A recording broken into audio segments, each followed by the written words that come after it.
പൗരത്വ ഭേദഗതി നിയമത്തിന്റെ വിജ്ഞാപനം ഇറങ്ങിയതിന് തൊട്ടു പിന്നാലെ എല്ലാ സംസ്ഥാനങ്ങൾക്കും ജാഗ്രതാ നിർദ്ദേശം നൽകിയ കേന്ദ്രം ഇപ്പോൾ സോഷ്യൽ മീഡിയ ശക്തമായി നിരീക്ഷിക്കുന്നുണ്ട് എന്നൊരു വിവരം കൂടി ഇപ്പോൾ പുറത്തു വരുന്നത്. കാരണം ഈ സോഷ്യൽ മീഡിയയാണ് പലപ്പോഴും ഈ കലാപങ്ങൾക്ക് വഴിമരുന്നിടുന്നത്. ഇതിലൂടെ വരുന്ന വ്യാജ വാർത്തകൾ ആണ് പല സ്ഥലങ്ങളിലും വലിയ പ്രശ്നങ്ങൾക്ക് കാരണമാകുന്നത്. നമ്മുടെ രാജ്യത്ത് നടക്കുന്ന പ്രധാനപ്പെട്ട സംഭവ വികാസങ്ങളെല്ലാം സോഷ്യൽ മീഡിയയ്ക്ക് വലിയ പങ്കുണ്ട്. വ്യാജ വാർത്തകൾ പ്രചരിപ്പിക്കുക, വ്യാജ വാർത്തകളിലൂടെ സമുദായ സ്പർദ്ധയുണ്ടാക്കുക തുടങ്ങിയവ.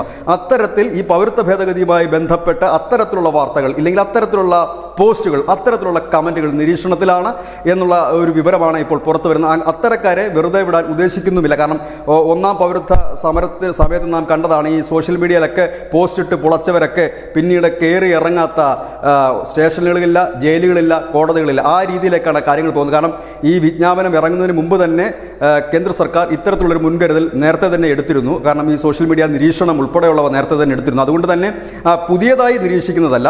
ഈ വിജ്ഞാപനം ഇറങ്ങുന്നതിന് മുമ്പ് നടന്ന ക്രമീകരണങ്ങളുടെ ഭാഗമായി തുടർന്ന് ഉള്ള ഒരുപക്ഷെ ഈ സംഘർഷങ്ങളോ സമരങ്ങളോ നടക്കുന്ന ഏരിയകളിൽ ഇന്റർനെറ്റ് കട്ട് ചെയ്യാനുള്ള സാധ്യതകൾ പോലും നിലനിൽക്കുന്നു. News desk news India.